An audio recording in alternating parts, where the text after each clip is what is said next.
Welcome to another Math Quest video with Mr. Bowie. Today we'll be focusing on geometry. Remember to like, share, subscribe, click the bell icon so that you can be notified whenever I upload a new video. As usual, ensure you have your notebook, your papers, your calculator, a geometry set, and a good attitude as we go through these problems. So the first one we have here, the diagram below shows two pentagons P and Q. And we know pentagon has 5 sides drawn on a grid made up of squares. You can see pentagon P, pentagon Q. I says, select the correct word from the following list to complete the statement below. We have opposite, reflected, congruent, translated. Pentagon P is belong to pentagon Q. Here we can say pentagon P is congruent. Congruent means they are equal. It's oriented differently, but they have the same shape and the same size. Why do I mean the same size?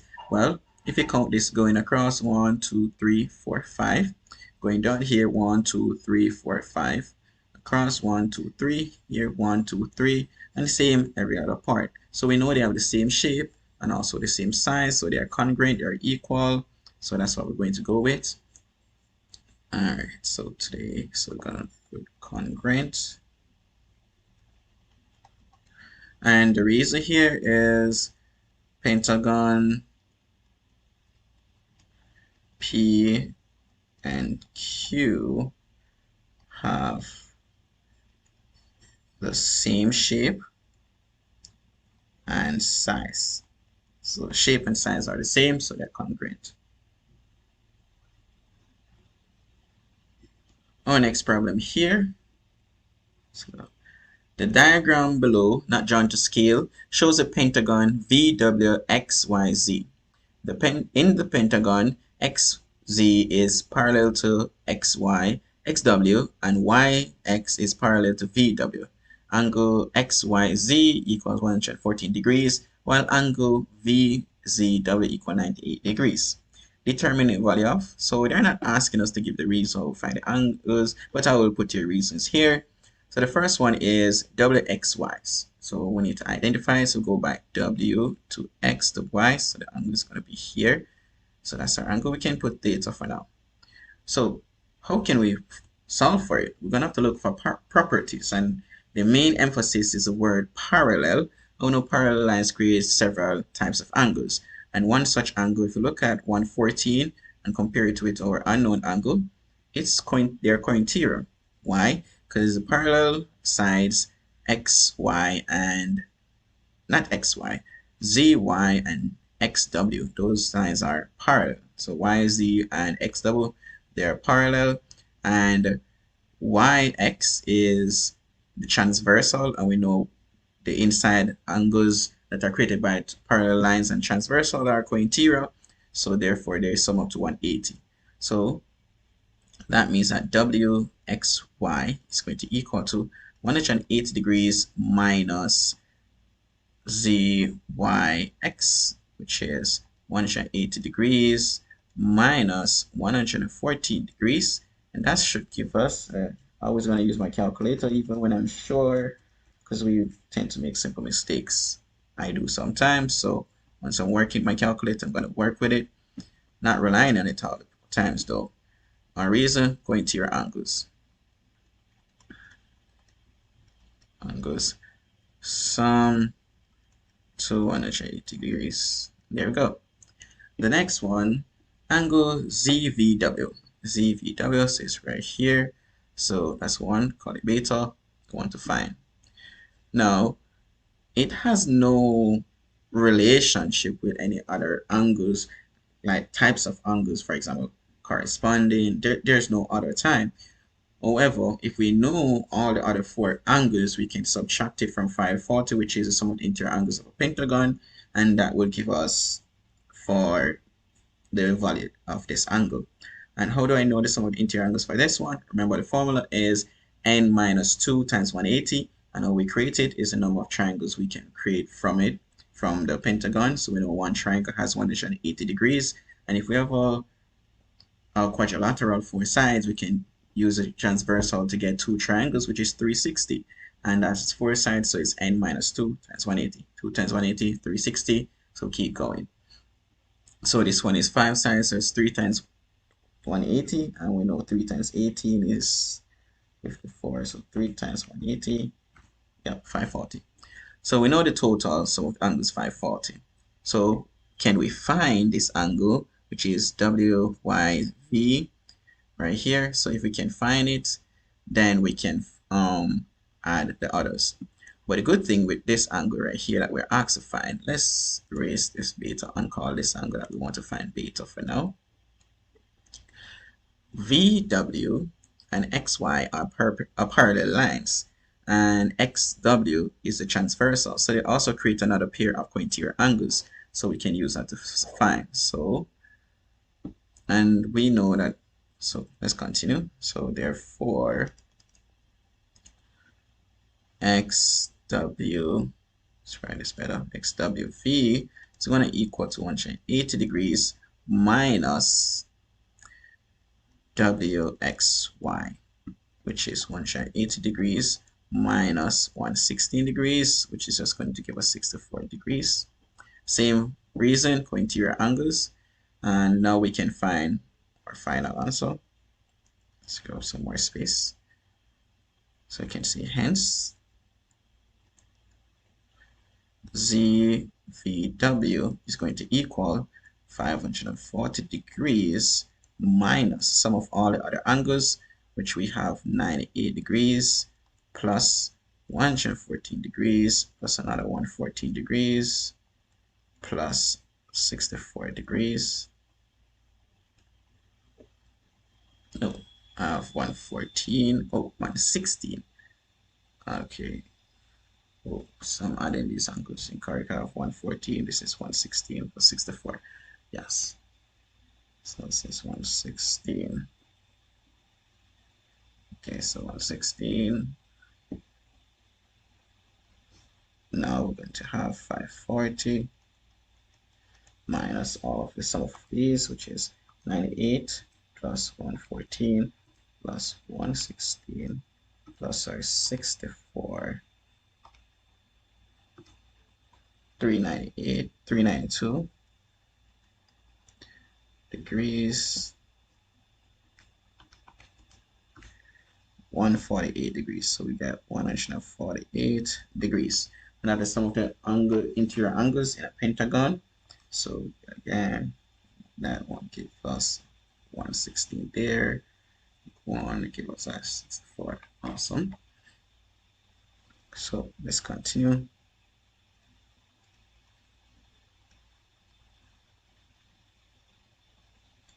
Oops. All right. Our next problem says the letter A and the point C66 are shown on the grid below. On the diagram, draw accurately each of the following transformations. So I says the enlargement of letter A by scale factor 2 about center 6, C, which is 6, 6. Normally, first, when we're learning to enlarge an object, we multiply each coordinates, each point of the coordinate by the scale factor, in this case by 2.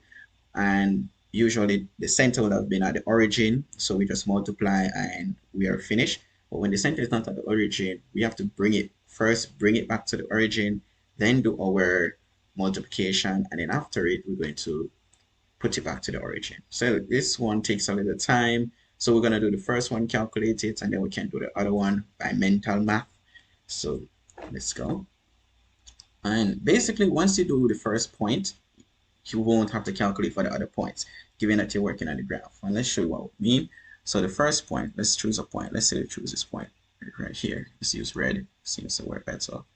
Clear to see. So this point is 3, 5. So we have 3, 5. So that's the first point. So we're going to first subtract 6 to bring it back to the origin, because it would have been moved from the origin. The center is no longer the origin. So we're going to bring back the center to the origin. So it's going to, if we subtract 6 from 3, it's going to be minus 3.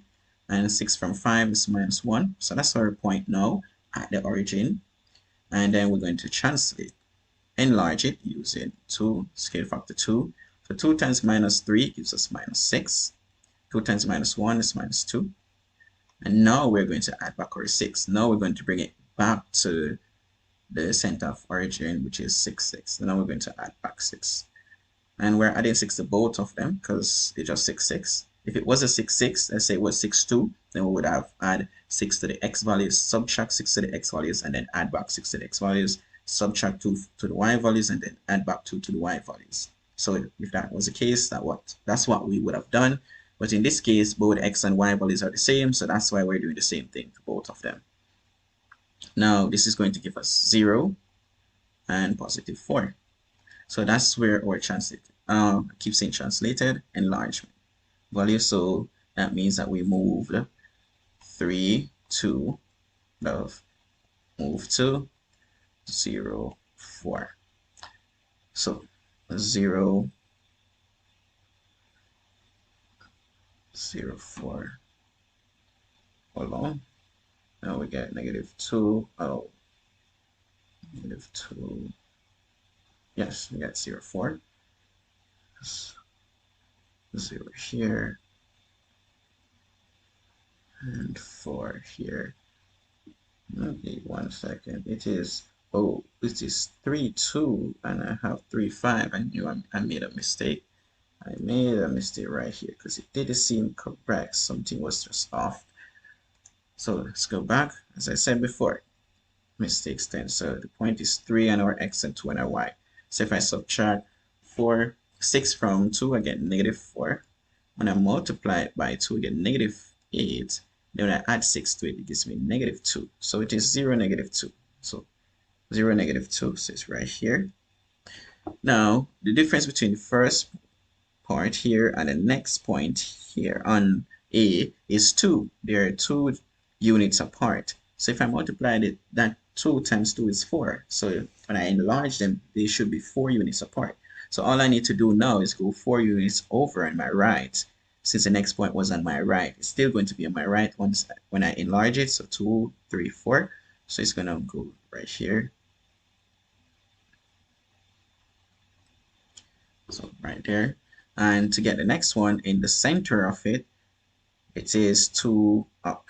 So now when I enlarge, it's going to be in the center and 4 up. So 2, 4. So it's going to go right here. And now I can create my shape.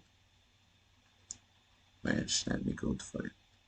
Shapes right here. Good.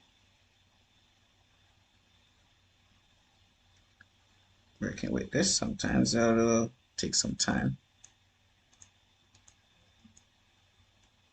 Another one.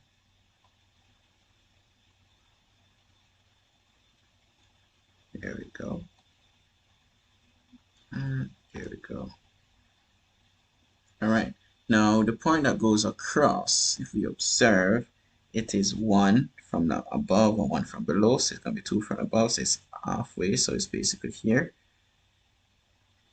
And there goes our enlargement. Now we can, to test to see if our enlargement is correct, we can draw a line from the center to respective points on our shape. So like from the center here to the top, create straight lines. All of them should meet, and if we create another one, center to like bottom one, so we can see all these lines would meet at the center. And even if we do the next one, all the lines should meet at the center. So it means that our shape has enlarged about the point C66. Now, so that one is finished. So once you're working with the coordinate plane and the graph paper, you don't need to do the calculation for all points. Once you find one point, you can look at the pattern of the shape and just find the other points. Next one is a translation of letter A using the vector t -3, 2. So let's erase the last things that we have here, these two. All right, so let's put it right here. So translation means that we're moving the shape. It's like driving a car. It's the same exact car, unless meeting an accident, it's gonna have the same shape. Everything is just moving from one place to the next. So we're translating, we're just moving it by pushing or pulling the thing, translating it. All right, so moving, when it means, so it's always xy. So it means that we're gonna -3 from all the x values and then add 2 to all the y values. So let's go to the first one, which we started with as well, which is 3, 2. So x1 is 3, so we're going to minus 3 from it, so it means we're going to 0 on our x. I'm going to add 2 to the y, which means 2 plus 2 is 4. So first coordinate here is going to be 0, 4. The next one is going to be 5. If I minus 3 from 5, it brings me to 2. And again, if I add 2 to 2, it brings us back to 4. Alright, the one at the center at the top, call it the apex in this case, is 4, 4. So if I minus 3 from 4, give me 1. And if I add 2 to 4, give me 6. It's going to be right here. And I can create the shape.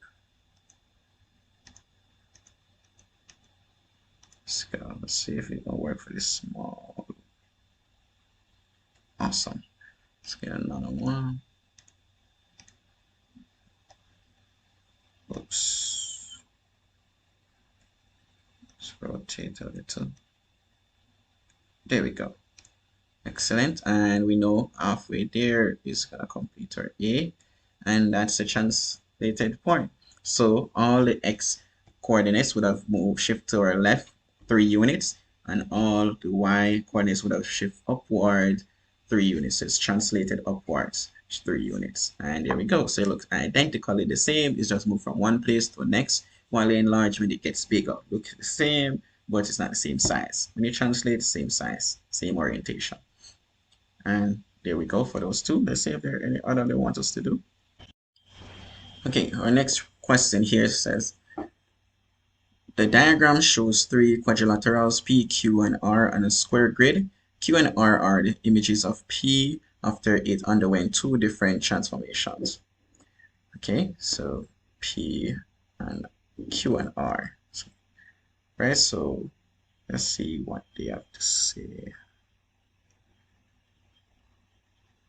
So first says, on the grid on the page above, draw the image of quadrilateral P after translated by the vector 10, negative 4. Label it P prime. So 10, negative 4. So all our x values will be increased x by 10, and our y values will be decreased by minus 4. So 10 minus 4.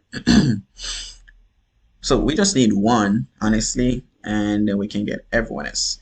So adding 10 to our y1. So x value here at the top. So I'm focusing on this point right there. And this point is negative 7, 7. Awesome. So if I add 10 to negative 7, it's going to go all the way 3. So it's going to go right here. And then if I minus 4 from it, 4 from 7 just give me to 3. So I'm going to go to 3, 3, which is right here. So that point puts me right there. Now I can create the entire shape because all I'm doing is translating it. So I know I should go 1 down and to my left. That's my next point here. 1 down and to my right, my next point here. Then I know I can go 2 down and then 1 on my left to create a final point here to get a shape. So it's my first little point. Let's fix it. Nice. That's the next part.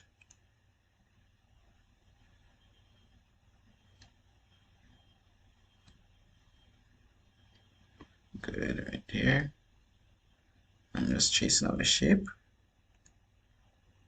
Next.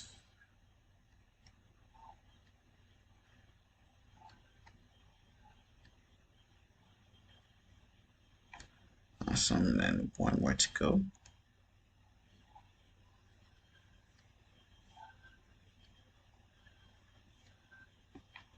And there we are. And we should label it P prime. So P prime. And let's go for the next one. Reflect in the line y equals 0. So the line y equals 0, that's the x-axis. Label this image P prime prime. So we're going to reflect it to the line x-axis. So reflection is a flip across the line. So flip across the line, y equals 0. So the x-axis is where y equals 0. Now, when we flip it, it's going to look like turning the page. So it's going to go across. So this each point should be the same distance above the line or below the line. So based on this case, it's going to be each should be above and below. So let's take this point. Let's use right in this case, this point. So it would have been 1, 2, 3, 4 above. So it should be 4 below the line, reflecting 4 below. So 1, 2, 3, 4. So it's right here. So that's 1 point. The next point, which is at the top above, let's see how far apart they are. 1, 2, 3. So it should be 3 down. 1, 2, 3. So it's right here.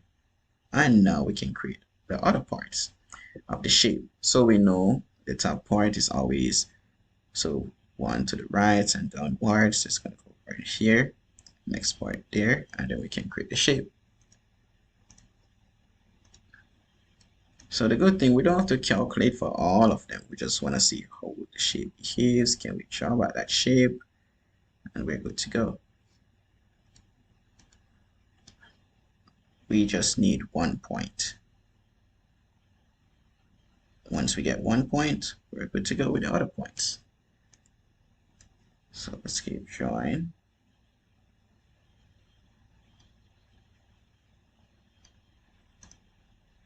Okay.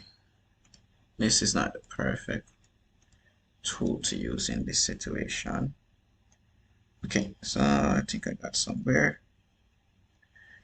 I will label it P prime prime, and that's it. It's a reflection. You see, same shape is reflected across the line, y equal 0. Now it's asking, describe fully a single transformation that maps quadrilateral P onto quadrilateral Q. So let's go and look. P to Q. So from P to Q, we can observe that Q is larger than P. So right there, we're thinking of enlargement, which is true.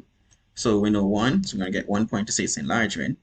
But by what's the scale factor? How much is each side increased by? So all the sides are going to increase by the same. So let's take down, let's take blue. Let's take this side, for example. So we can erase the other things since we already use them. So we can erase that, we can erase that. Yeah, so now let's take this side here. That's just 1. And if I compare it to the corresponding side here, that's 1, 2, 3. So it's an enlargement of scale factor 3.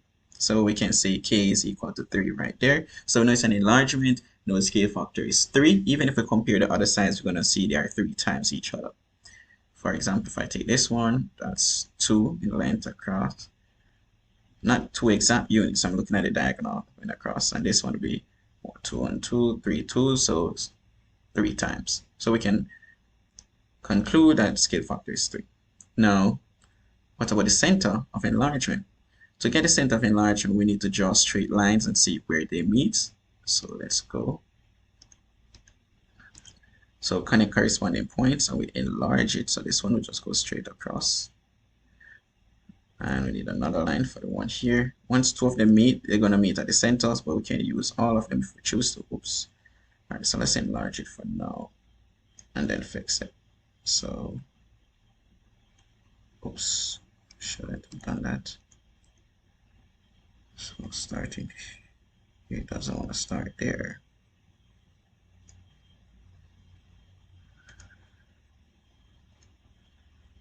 Okay, let's go again. Let's take off that.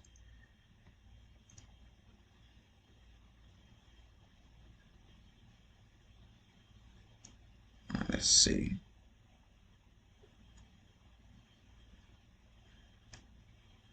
Okay, so that's what, yeah, good.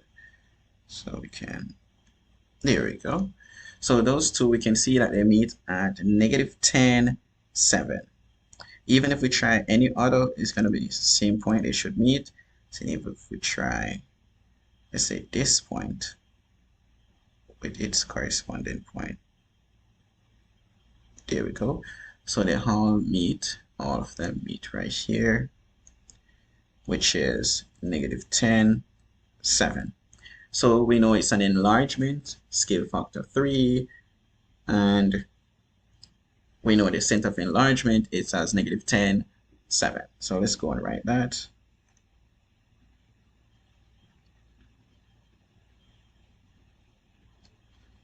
So we can say quadrilateral P maps onto quadrilateral Q by an enlargement. So we're stating what type of scale factor 3 with center of enlargement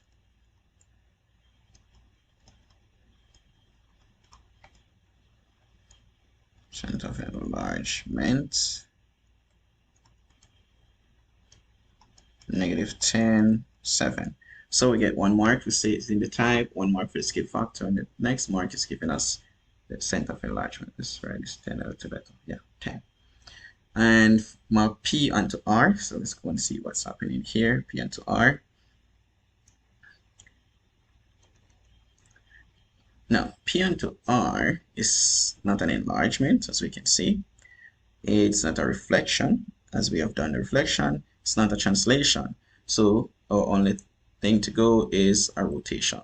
So let's erase all the things that we did earlier. So it's a rotation. So we know it's a rotation. What degree rotation? Well, it moved to the left. And just rotate 90 degree to the left. So it's gonna be 90 degree anti-clockwise, or it could be 270 degree is clockwise. Same of both of them would be the same. So we know those. Now we need to know where the center of rotation. So the center of rotation, this one requires us to do is our protractor, which is, I don't have my protractor, so it's gonna be a little challenge here. But all we have to do is connect corresponding points. Let's say this one with its corresponding value right here. So we connect them, and I need another one. Let's see, let's say top to the bottom. This one is 2. And what we would do is use we would construct perpendicular lines, both of them, and where they meet, that was going to be our center of enlargement. We're both perpendicular, so we'll bisect both of these lines. So let's create a little mini bisection. It's not going to be correct because I don't have, well, let's say if I should, let's say this one halfway here, perpendicular line for this one would be like this, thereabout. And for the next one,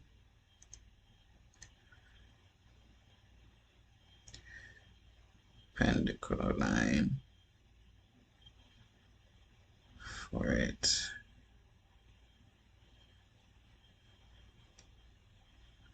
And no, that's not perpendicular. Perpendicular bisector we're looking for. Oops.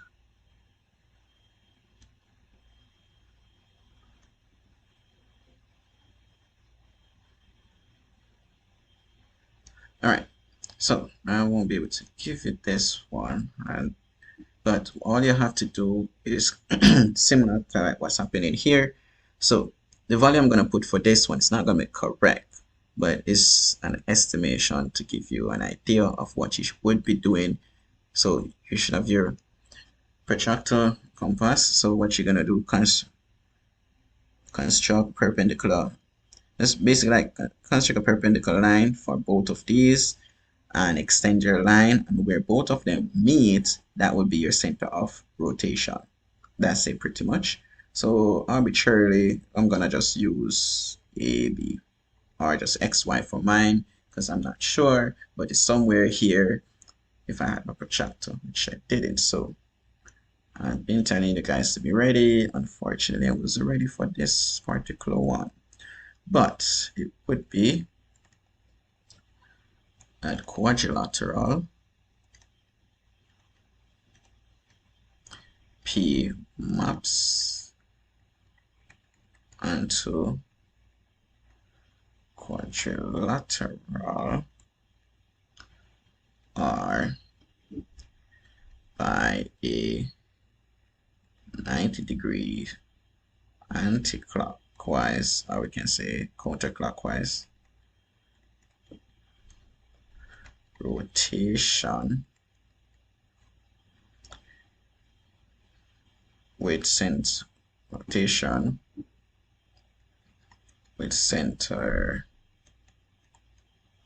mine is xy, but you would have gotten your point and you put it right there.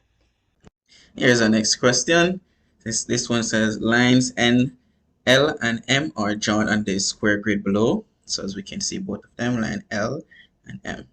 First on A, I, write down the coordinates of the and I is x-intercept of the line. So we know the x-intercept is where the line intersects the x-axis, where it cuts the x-axis, where it meets it. So for line L, it means the x-axis at this point, which is 6, 0, 6 on the x-axis, 0 on the y. So that's the x-intercept. Next one, y-intercept of line M. That's where it intersects the y-axis, where it cuts it. So that point is 0 on the x, -2 on the y. So 0, -2.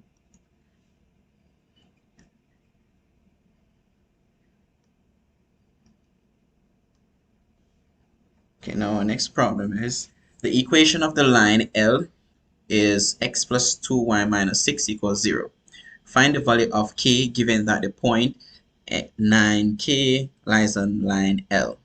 So this is a point on line L. So 9 in this situation is acting as x. We can substitute it for x and the k for y, and then we can solve. So once we substitute, the only unknown we are going to have is k. So first, as I always tend to write back the equation. Now we're going to substitute. So for x, replacing it with 9, and for y, replacing it with k. So now we have 9 plus 2k minus 6. So we're going to group the like terms. So 9 minus 6, that is 3. So now we have 2k plus 3 equals 0. Minus 3 from both sides gives us 2k equals 3. No, -3. Divide both sides by 2. And we have k is equal to -1.5.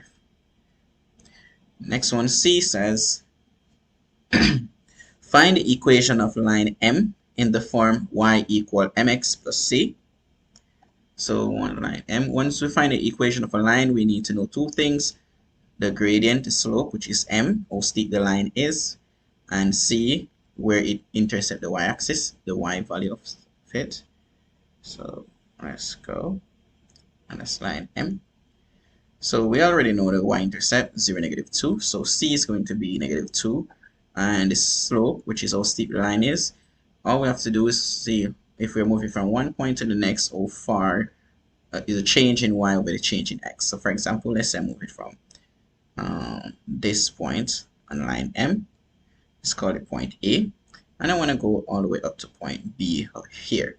Now I'll have to move along the x. That's a change in x. I'll have to go 2 units to my right. So that's a +2.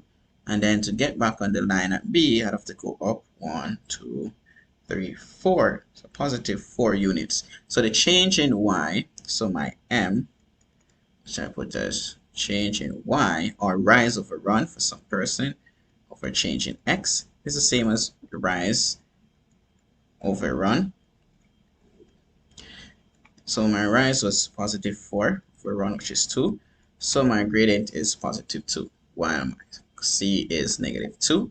So now I can form my equation. So let's go put it together. So all we're doing is substituting. So our equation is now going to be y is equal to the gradient, which is 2 times x and y-intercept -2. That's the equation of line M. Now, D says, show by calculation that line L and line M are perpendicular. Well, perpendicular lines, the product of the gradients of perpendicular lines is -1. So we know the gradient of line M, which is 2. So we need to find the gradient of line L. So we can, in order to do so, we need to organize the formula in the form. So let's do so. We can do it here or above. Let's do it here. Use blue marker. So we have x plus 2y minus 6 equals 0. So I want to put it in the form y equal mx plus c. So we're going to bring over everything except the y. Let's make the y the subject. So first, if I have 2y here, bring over the x, going to be minus x. Bring over the 6 is going to be plus 6. Now divide through by 2, which is going to leave us with y is equal to -1/2 x plus 3. So therefore the gradient is -1/2. So now we can go ahead and prove it by calculation. So show. So say can recall that lines are perpendicular. We can use a perpendicular sign, or I can say perpendicular when m1 times m2 equals -1. And let's prove that. So m1 is the gradient of line L, for example, in this case -1/2, times the gradient of line M, which we have as 2. And if we multiply those, we're going to get -1. So -1 equals -1. So therefore, line L and line M are perpendicular.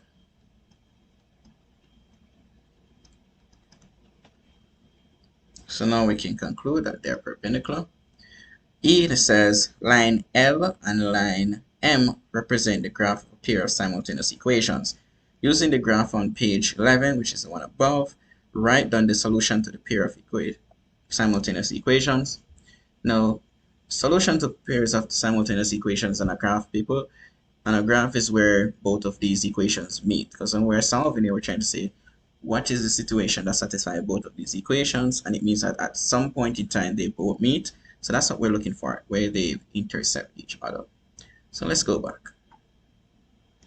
And here it is at this point. As you can see, the point is 2, 2. So it means that x is 2 and y is 2. That's a solution for this system of equation. Simultaneous. So let's put our point. So it's 2, 2. That is x equal 2 and y equals 2.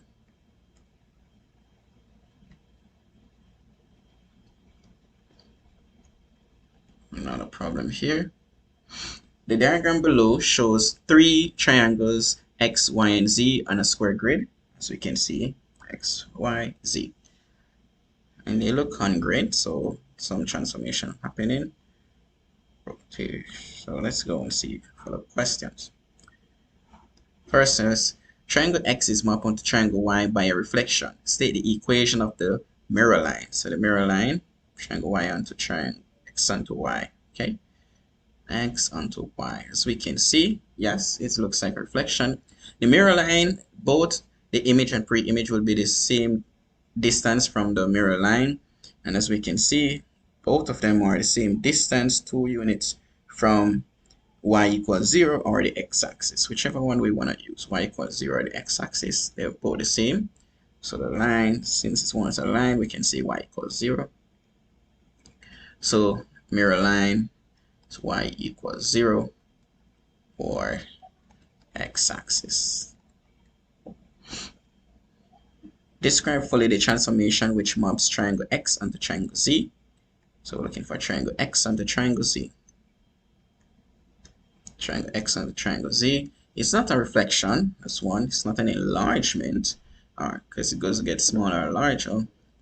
It's not a translation, it's not push, the orientation change, and the one that normally changes orientation is rotation. As we can see, it's rotated anti-clockwise, and that's about 90-degree anti-clockwise. So we know it's rotation anti-clockwise. Center of rotation now, we try to look for it. Where does it rotate? Now, this one we can see the center of rotation would be at the origin, and as usual, we have to always prove where the center of rotation is. And we already know we can just connect the points. So you can get a nice line here. This corresponding to this one. Awesome. And let's try get another one here. All the way to there. So just it. Oops. Oh, it's not working with me that well. Okay. Okay, that's better. And yeah, so if we should bisect these where they meet, would have been our mine is not good. So if we bisect them, if I bisect this one, let me use a different color. Let's use blue and bisect this one. You should use your instruments so you can get accurate measurements. Let's say if I do, that one looks like that. And if I bisect the next one, if I look at this, if we bisect it, this goes 4 to the right, 4 2. So the bisect it is going all the oops. A joy. So if you bisect, it's just going to be right in the center, which is going to bring it. Let me put it over there. So where both of them meet now would have been here at the origin, which is 0 0. So that's how we prove that it is at the center, 0 0. So let's continue. So when it's a rotation, anti-clockwise, 90-degree anti-clockwise rotation, or you can say counterclockwise rotation, and it's about the origin. And we can also say it is clockwise 270, because this is going to be at the same place. But this one is just bam, quick. So let's go and do a writing now. Describe fully the transformation. So triangle X maps onto triangle Z. Triangle X maps onto triangle Z by a rotation of 90 degrees counterclockwise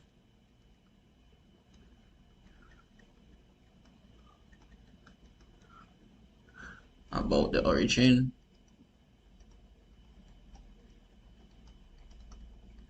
There we go.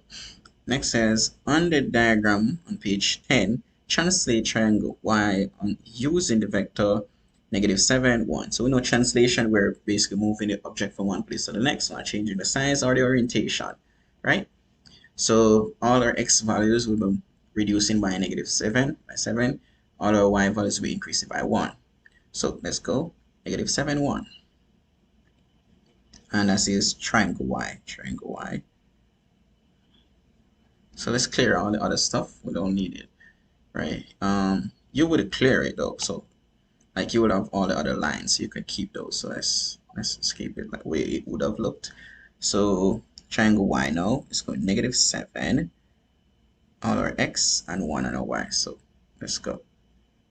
So let's take this value right here, which is 0 on our X. So -7 is going to bring us all the way over here. And then it's -2. If I add 1, it's going to be -1. So it's going to go right there. And now I can pretty much sketch out the object, basically. So if one right here, which is the 6 minus 7, that's going to give me -1. If I add 1, it's going to bring it up one space more right there. Same for this one. This is 4. 5 minus 7 is going to negative 3, which is right here. If I add 1, it goes up right there. So all I need to do now is draw it. Nice triangle.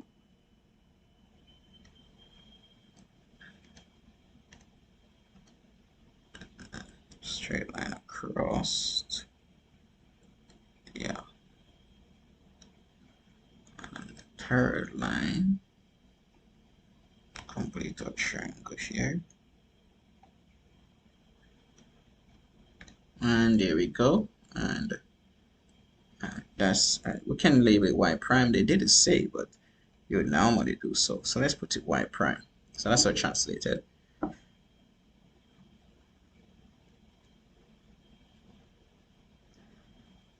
Oh, they said to label it v. So when we go, okay, so we're going to label it v, make the correction. And then the next one on the diagram on page 10, enlarge triangle x about the center C00 and scale factor half. Label this image W. So the good thing in this question, the center of enlargement is at the origin, so we're just going to multiply by our scale factor. Otherwise, we'll have to do some addition and subtraction if the center of enlargement was at another point, otherwise from the origin. So let's go. So first we need to correct to label for V and then enlarge triangle X. So let's go.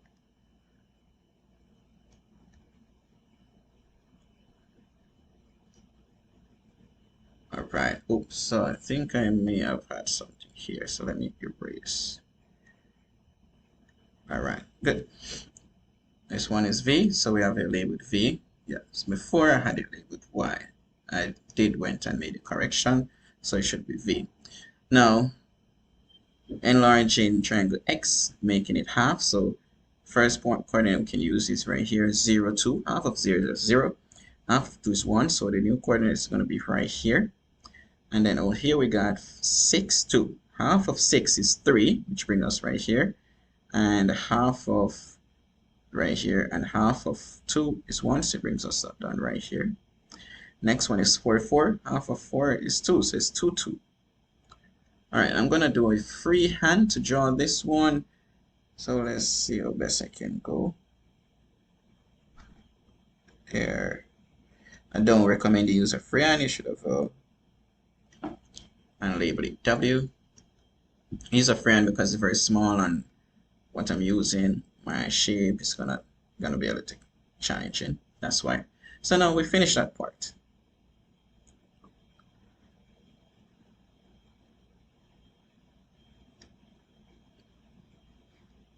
So next question. The diagram below shows two lines, line L1 and line L2. The equation of the line L1 is x plus 2y equal 10. The line L2 passes through the point 0, negative 5 and is perpendicular to L1. And we can see our graphic here, it does look perpendicular. Now it says express the equation of line L1 in the form y equal mx plus c. Therefore, we need to make y the subject, have it by itself. So x plus 2y equal 10.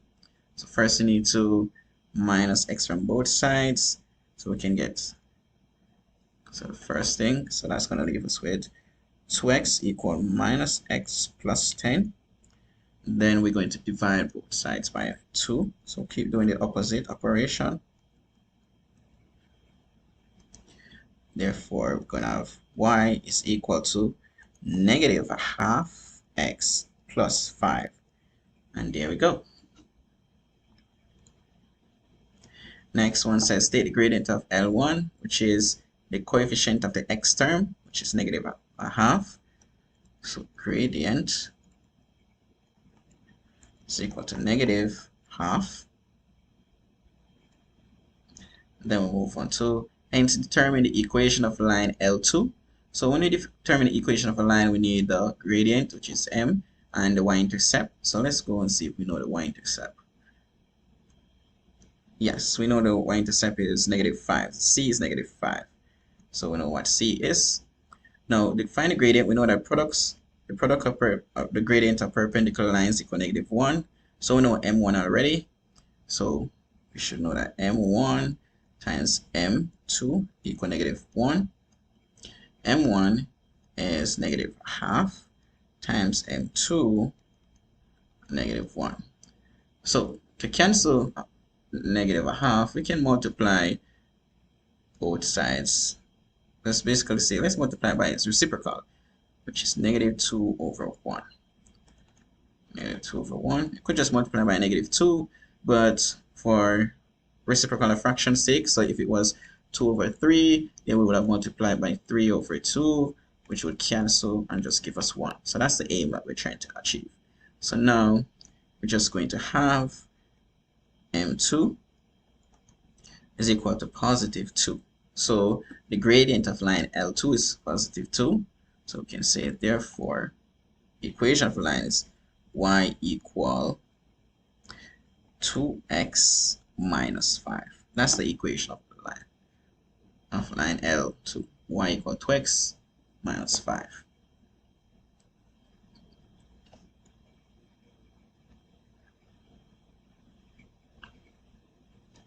Here is our next question. The line L1 is shown on the grid below. Write the equation of line L1 in the form y equal mx plus c. So first we can find y-intercept, which here we can see is 1. Then we need 2 points at the line that we can find on the line, 2 integer values to get. Don't underestimate anything to say like 2.1. We don't need those. So let's say we're moving from point A right here to point B right here. These are integer points on it. Now let's check my run first. So that's 1, 2, 3. So my run is +3. Let's check my rise to get up there is just +1. So my gradient, which is rise over run, or change in y over change in x, in this case it's rise 1/3, so it's 1/3. And know all the values now, so I can say y is equal to 1/3 x plus 1. That's my equation of line L. Alright, next problem. The equation of a different line Q is y equal -2x plus 8. Write down the coordinates of the point where Q crosses the x-axis. So where it crosses the x-axis, the y value is always 0. So we can say let y equal 0. So let y equal 0, and then we solve for x. So it's going to be 0 equals -2x plus 8. Bring over the -2x to our left-hand side is going to make it a +2x is equal to 8. Now divide both sides by 2. Therefore, x is going to equal 4. So our x coordinate, x-intercept would be 4, 0. Then it says write down the coordinates at the point where Q crosses the y-axis. Now we're going to let x equal 0, because when a line intersects the y-axis, the x value is 0. So x is equal to 0. Now we're going to have y is equal to -2 times 0 plus 8. Therefore, y is going to equal to 8. So y-intercept is going to be 0 on our x, 8 on our y. Now the next one says on the grid on page 14, draw the graph of the line L. To draw a line, we just need 2 points. So we have 4, 0, and 0, 8.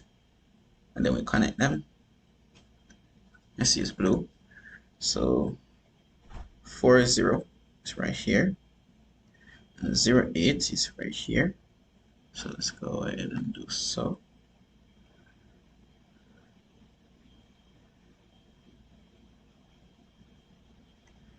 Let me put them perfectly a little bit. So there we go.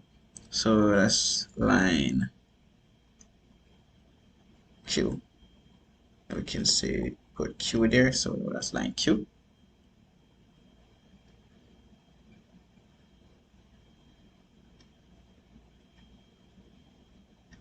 And it says complete the statement below. According to the graph, the solution of the system of equations consists of L and Q is, so we want to know where do these two lines intersect. And we can see it intersect at A as we had before. But let me circle it. It intersects at this point, which is 3, 2. So the solutions for this pair of simultaneous equations is 3, 2.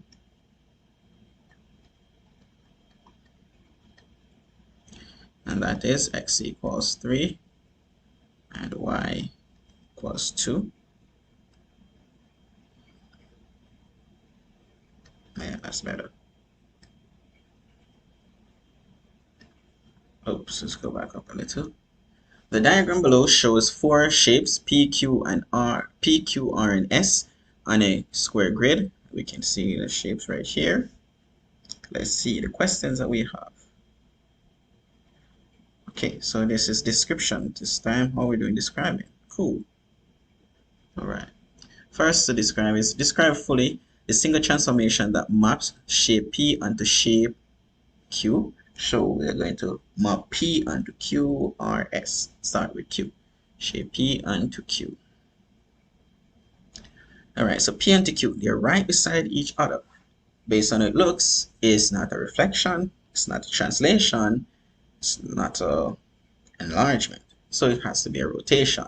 So it's P and Q, so we can say it goes this way, clockwise. That looks like clockwise. If it goes 90, it's gonna turn 1, so it's gonna face upward. If it goes 90, so it's gonna be 180. And one way we can show as 180 is by see where if we draw all the lines as we said before, for this one with the corresponding go across here, this one with its corresponding here, and this one corresponding here, and all of them is going to meet right here. And this point that it meets, because that would be all of their bisector, that's the perpendicular bisector for all of these points. So we know the center of enlargement is 7, 7, and it's 180 because all these lines are straight. It's 180. So it's rotation clockwise 180 degrees. So it can be clockwise or anti-clockwise 180, same. It's 180 degree clockwise rotation. So we can just leave it right there. So shape P maps onto shape Q by a rotation of 180 degrees about center, and the center was 7, 7. So it's a type rotation 180 degrees clockwise or anti-clockwise is going to be at the same place, center 7, 7. So again, to know this, identify the center of rotation. That's what I did. I just drew lines, but let's identify where it's clockwise. So direction, this see if we go this way or this way, it's gonna be 180 because it goes two way. If it was 90, then it would have turned upward. 90 would have given us a shape like this. Goes this like this way, come back down or something. So that go like this 90, and then it turns. Just think of turning the shape. 90, turn, and turn again. That's 180. So that's one way. Another way we can measure the angle that is created. So if I connect, let's show if even though we do it. So no, it's not it. This is it. So if I connect, oops, come on, it's too there. Oops, there you go. That's why I kind of do some freehand from time to time, because it's a little challenge. There we go. Now, if I bisect this one, so we're looking for the bisect of the lines. If I bisect this line, I'm going to bisect the line using the blue. Oh, first we're measuring the angle. Okay, the angle. So we connect corresponding points, and we'll look at this. The angle that create right here is a 180 degree angle. It doesn't matter all the points we connect, it's going to give us 180. So we just need one pretty much. So as we can see right here, that's a 180 degree. So it tells us that's the type of rotation. So that's how we tell the type. We measure using the angle. It doesn't matter which line, because even if I went with this corresponding here and go right across, it still gives me 180 right there. So yeah. And all we have to do with all the corresponding is bisect them, because like the one that I drew before, to bisect it, it would be like this. It's gonna go like that. And where all of them meet, center of enlargement. And that's it. Now, so we have that one. So it was Q, now to R. As we can see, to R, it looks like it's a flip. It's turned like this is it.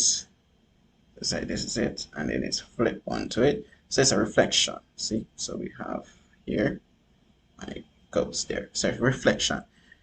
Well, where is both of them has to be the same distance from the line of reflection.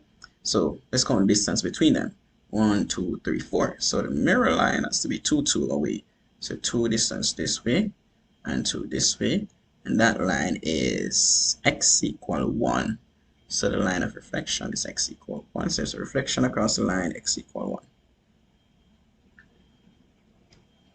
So shape P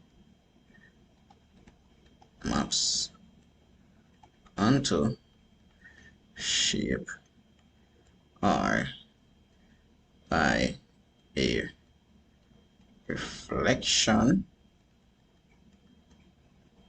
across the line x equals 1. There we go. And then P onto S. Can you put your dotted line here? Dotted. And we say x equal 1. Now, from P to S, it's not a rotation, it's not an enlargement, it's not a translation because it doesn't have the same size, it has the same orientation. So clearly it's a transform, enlargement. Now, we need the scale factor and then the center of enlargement. So the scale factor, we can just compare sides. So like for example, right here, along with here, the difference is 2. So the scale factor is 2. Even if we count the longest side, 1, 2, 3, 4. And here 1, 2, 3, 4, 5, 6, 7, 8. It's 2 times. So scale factor is 2. So 2 things you know. It's an enlargement of scale factor 2. So let's identify the center of enlargement. So let's do a little clearing. So let's clear this. Center of enlargement. We need to connect corresponding points. Don't need more than 2. So for example, this point with this one above, so we can connect. Basically, we're going to get 4 corresponding points here. All right, let's bring it over. Yeah, that's it. And let's get the top part. So from here to there.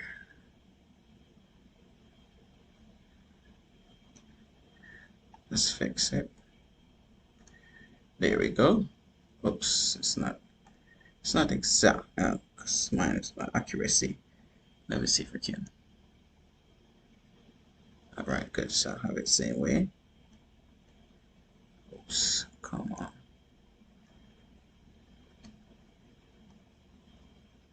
Good. I tilted a little. There we go. So you can see that our center of enlargement is here at 7, 11. Even if we try the others, that's where they will meet, 7, 11. So that's our center of enlargement.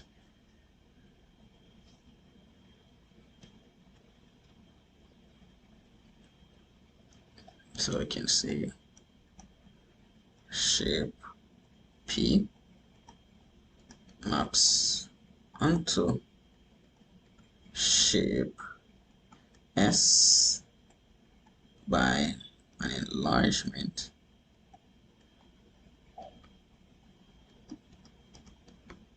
of scale factor 2 with center of enlargement. Oops. With center of enlargement, and I think we got 7, 11. Yeah, there we go. Last one here, which is our last question. On the grid provided on page 10, draw the image of the shape P after translation by the vector. So this one force us to do all 4 types of transformation that we focus on.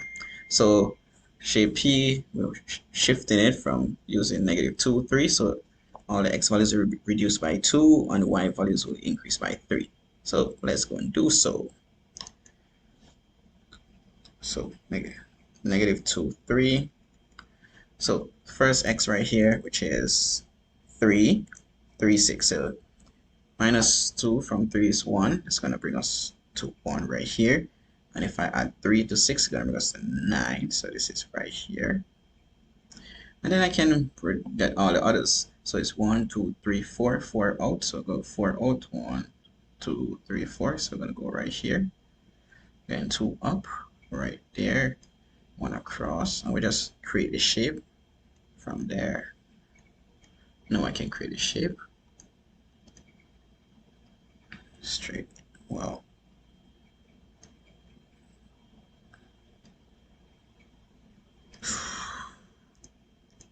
This thing can be a little challenging at times. So let's go again. Alright, to get the first part out the way. Second part. Let's see how we do with the other parts. Good. So now I can draw it for myself for the others because it's gonna be too small. So complete there, there, and across. Bam. And there we go. It normally asks us to label it. Did I miss that part? Let's see. Yeah, label this image T. And we label it T. We had that x equal 1 for that line of, yeah, so if you want, we can erase it at this point. Oops. Come on. I will go across here. We can put back our x equal 1 there. And there we go. And this. And that's the end. So thank you for watching another MathQuest video with Mr. Bowie. Again, remember to like, share, subscribe.